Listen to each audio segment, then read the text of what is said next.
Hello and welcome to the last episode of the Good Dram Show before Christmas. Not the last episode of the Good Dram Show. No, I will be back after Christmas. Got too many shows in the pipeline. But anyway, back to this afternoon. So for this pre-Christmas episode of the show, I thought let's have a look at rum again. Rum always seems to go down well at Christmas. We certainly seem to sell a lot of it in the shop, so I thought this was a good opportunity to take a look at the latest range of the Mezan Rums, which are bottled by Eau-de-Vie in London, or as they now know, Marussia Beverages. So first off, I'd like to say a big thank you to them and to Helen for samples for this afternoon's little tasting, and well. Just introduce this afternoon's little lineup. The sun is fading under blood red sky. The rain. Right. Okay. So the Mezan range. Now, as you probably know, I mentioned it certainly when we did the Diplomatico episode of the show. There's this big conversation, shall we say, going on around about the style of rum. And those distilleries that tend to use a little bit of sweetening agent post distillation, and those that believe that that's not the done thing. Anyway, as you can see, all of the Mezan range are completely naturally coloured, and obviously no added sugar. It's also kind of rum light, so to speak, or diet rum. No, anyway. So basically, what we have is a range of rums from different distilleries. We'll be kicking off with the Jamaican. Now, this was distilled at the Monty Musk distillery in Jamaica, distilled in 2003, bottled this year. So obviously making that roughly about 11 years old, and bottled at 40%. The next one we'll be looking at is called the Mezan XO Jamaican Barrique, or Jamaican XO Barrique, or however you want to say it. This is a vatting of a number of different casks, different ages, from the Hampton distillery in Jamaica. So should show some nice balance between youthfulness and maturity. So, but we'll see.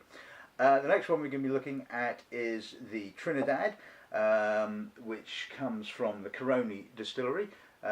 Distilled in 1999, bottled this year, so making it roughly about 15 years old. Next one we'll be looking at is the Panama.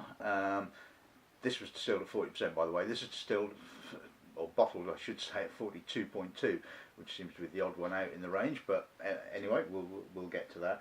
So the Panama comes from the Don Jose distillery, again distilled in 1999, bottled this year, so again making it about 15. And finally, we will be looking at the Guyanan, which is distilled at now. I can never pronounce the name of this distillery, and I'm probably going to get it wrong.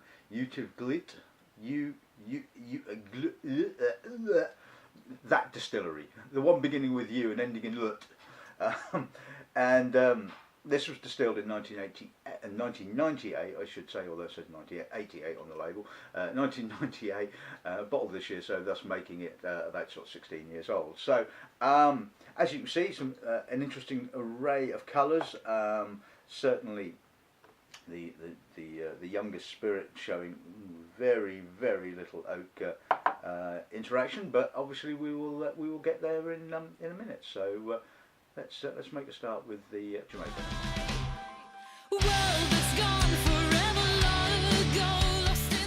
Right, okay, so as I just said, very little oak interaction with this. It's very pale in colour, so I'm not expecting a great deal of oak character. Let's see what the nose gives us. Very oily, very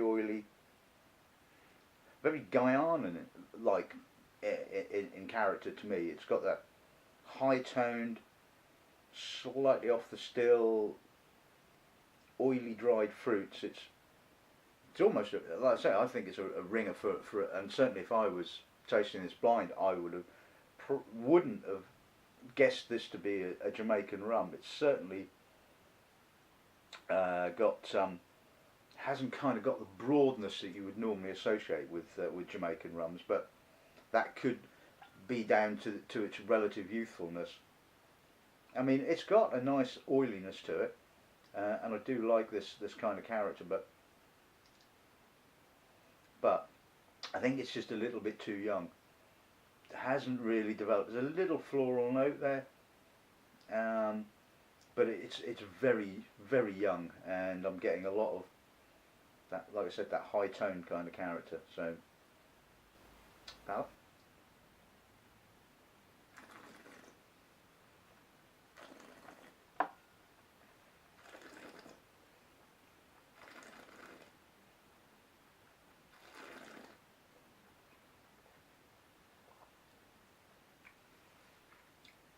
It's got a bite from the alcohol in the finish. A little bit of camphor and herbs on the finish, but it's relatively straightforward. It's got some dried fruit, again quite oily, quite pungent, off the still kind of character. No real oak interaction. It's all very pure spirit, very dry, a little bit on the short side. It's, yeah, I just think it needed more time. I think it's been bottled way too young, but you know, spirit-wise, you can't doubt that that's a good quality spirit. It just, I think it needs more evolution and could do with a little bit more oak character, I think. So, so not a bad starter, but let's move on.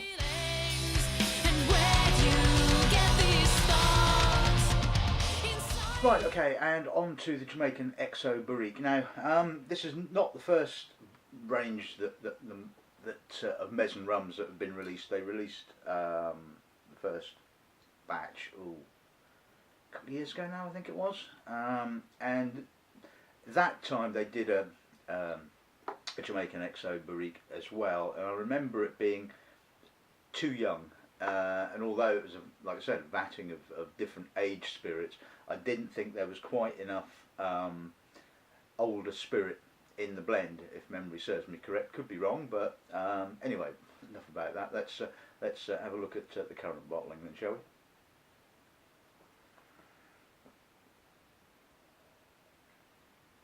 Now that's a nice nose.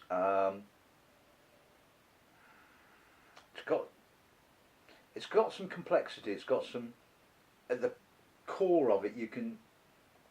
There's this mature, oilier, denser dried fruits, and then above that you get the obvious youthful dried fruit note, sort of sultana, a little bit of citrus. Again, it's got a lovely purity. There's a little bit of smoke, little bit of treacle, not a great deal, just a little bit of sweetness there, very natural sweetness. Again, quite oily, and again not as broad as one would expect from a Jamaican rum. But you know, I think this is pleasant. I think it's got some real interest. It's not particularly expensive, although I forget off the top of my head what it's retailing for, but it's not that expensive.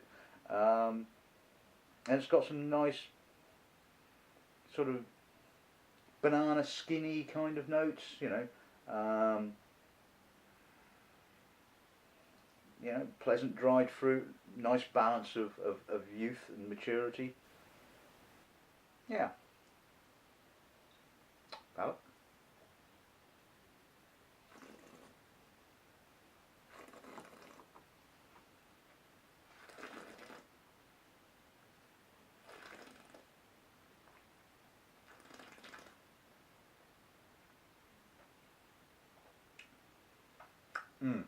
That is a lot better in the mouth. You get more of the older spirit with that sort of denser, raisinated, dried fruit, a little bit of citrus peel, and then at the edges you kind of get the youthful, oilier spirit.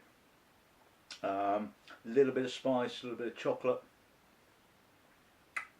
Again, a little bit of treacle, not too much. Again, like I said, very natural, Lovely spicy end. Yeah, I think that's really impressive. And like I said, it's not particularly expensive. I forget how much we're retailing that for, but I'm guessing that's in the low 30s. I would have thought 31, 32 quid. So yeah, pretty good value, I think.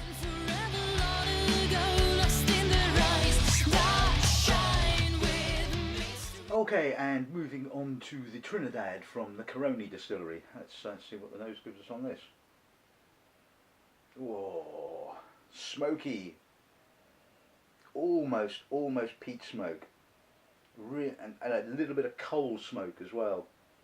Pungent, hard dried fruit, a little bit of oil, a little bit of petrol, a little bit of tar.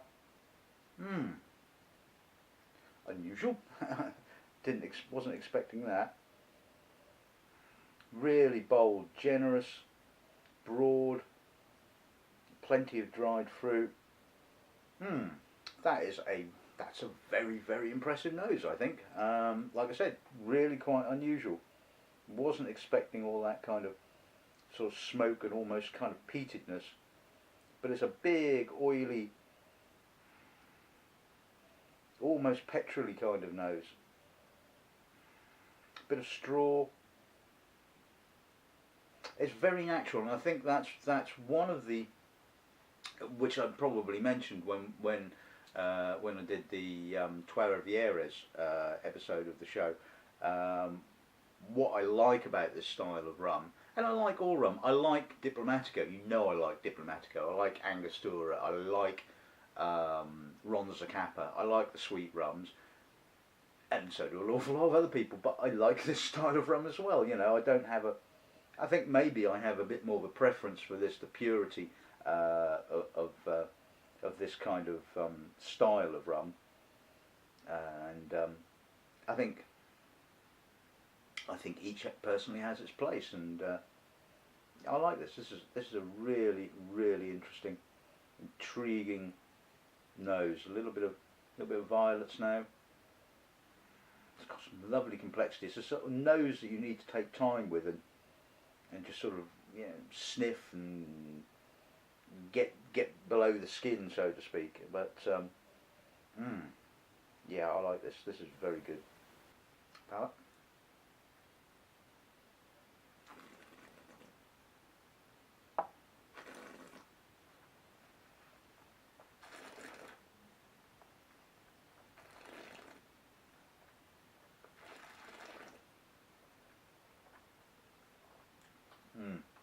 Big, broad, juicy, rich, treacle, molasses. Lovely soft sweet spice, a little bit of edgy spice, a little bit of chocolate, some toffee. Again, plenty of dried fruit. Lovely balance, really impressive. Great spirit. There you go. Brilliant. Buy it. It's good.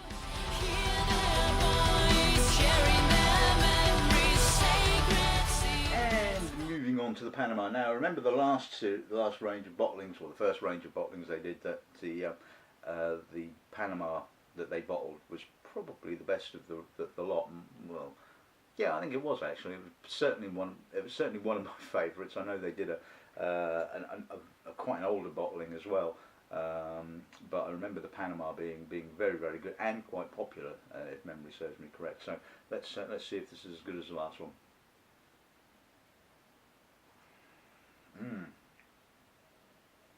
Now this is very much different to the Trinidad. The aromas are very much more whiskey-like. It has kind of barley kind of character to it. Some orange. Little bit of treacle, little bit of molasses, but it's quite high-toned is the wrong character. It's quite aromatic, quite got some lovely granulated sugar coming through now, a sort of a mixture of granulated and dark and brown sugar. You I tell you what, I mean, like I said, comparisons to a whiskey are not that far away. It has that edginess.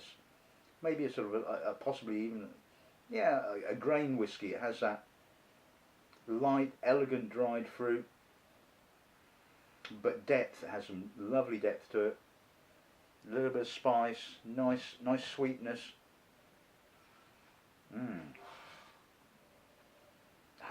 That is good. That is very, very good. Dense. Palate.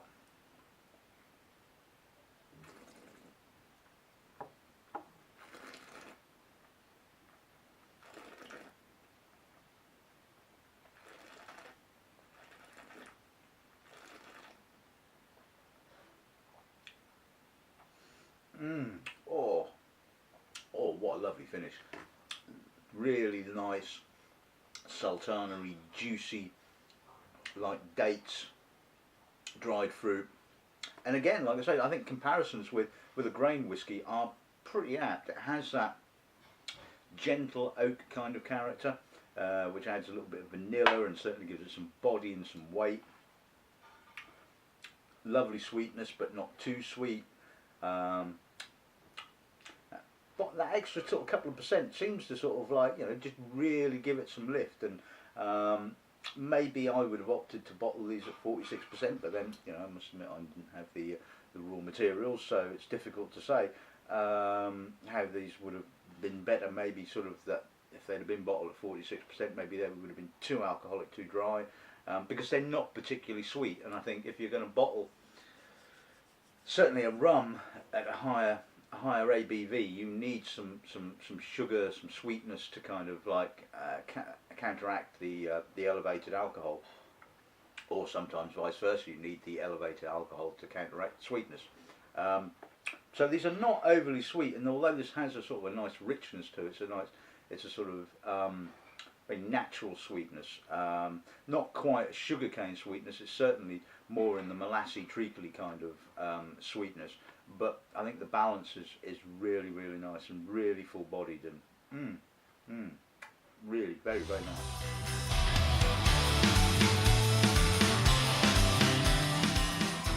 Right, and on to the Guyana. Now I must admit, I think Guyanan rums do tend to be one of my favourites. I love that sort of intense, oily kind of character that they have. So, excuse me, Panama's repeating on me. Let's see if this one lives up to its billing. Yep, that's nice and oily. Again, some nice oak coming through. Some pleasant, oily dried fruits. Sultanas, a bit of dried grape. A little smokiness. A little bit of earth. A little bit of a herbaceous note, a little bit of camphor. I like this. This is a very nice nose. Slight petrol-y note, but it's lovely and elegant. And I think that is one of the things that's comes across in the entire range, that they're all very, very elegant, very natural. A little bit of nuttiness now. Bit more oak character sort of coming through with time. But there's certainly some coconut and not quite hazelnut, but sort of along that kind of line. Maybe sort of peanutty, maybe. Palate.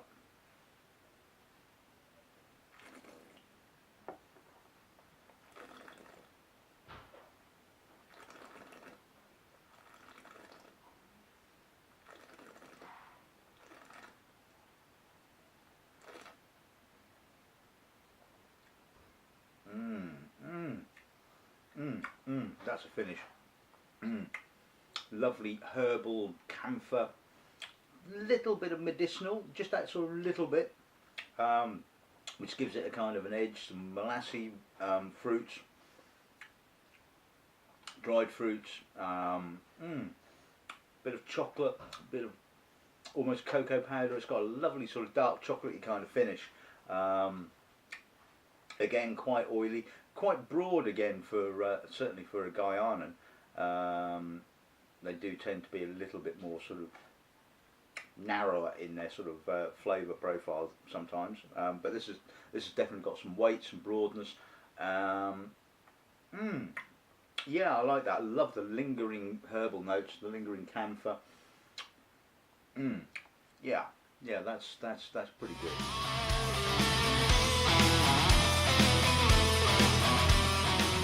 Right, okay, so let's sum this little tasting up. Well, I think another series of very good bottlings from Eau de Vie in this range. I guess I would say that the Jamaican is probably a little bit too young. I think that could have done with a bit more time in the barrel. And to be honest with you, I don't really see that there was a necessity, because these are not particularly expensive. I mean, I think the most expensive is the Guyanan, which is about 37, 38, 95, something like that. So then it's not like you've got a kind of a range from say 20 quid up to sort of 50 quid. So I don't really see the necessity for bottling that one. I think it would have been better off to have been left in the cask for a lot longer, or not even bought at all, to be honest with you, because personally I don't really think that has an awful lot going for it. Whereas the rest of the range are absolutely fabulous, and I think the XO Barrique, I think, was considerably better than the last time I tasted that, the last release of it. I think it's got a better balance, more of the older spirit. Certainly on the palate, that definitely comes through, and just the younger spirit kind of gives it a bit of an edge, which is quite nice. The Trinidad, really very impressive. Lovely all round rum, I think. Panama, certainly again, I think it's a toss up between the Panama and the Guyana as to which is my favourite of the range, but that's lovely. I mean, like I said, comparisons to a grain whiskey are pretty good, and it's got some nice oak character. It's got it's quite dark, so for its age it's picked up quite a lot of wood character, and really nicely elegant. And the Guyanan, again, quite broad by my knowledge of Guyanan rums, it has to be said, and I think some really good quality. So all in all, I think if you like your rums, if you like your natural rums, unsweetened, uncoloured, then these are definitely ones to go for. So and hopefully, if you're the sort of person that drinks navy rum, you'll look at something a little bit different. Look at proper rum rather than that horrible caramel coloured. I don't get it. I just really don't get it. Don't understand. But anyway, that's a rant for another day, I suppose. But anyway, coming back to this range, I think great range. Really enjoyable. And like I said, big thank you to Eau de Vie for. Mauritia Beverages for the samples for this afternoon show, and obviously I won't be seeing you again till after Christmas, so hopefully Santa brings you something interesting, and good dramming, good afternoon, and see you after Christmas. Love that's gone forever, long ago, lost in the rise that shine with mystery.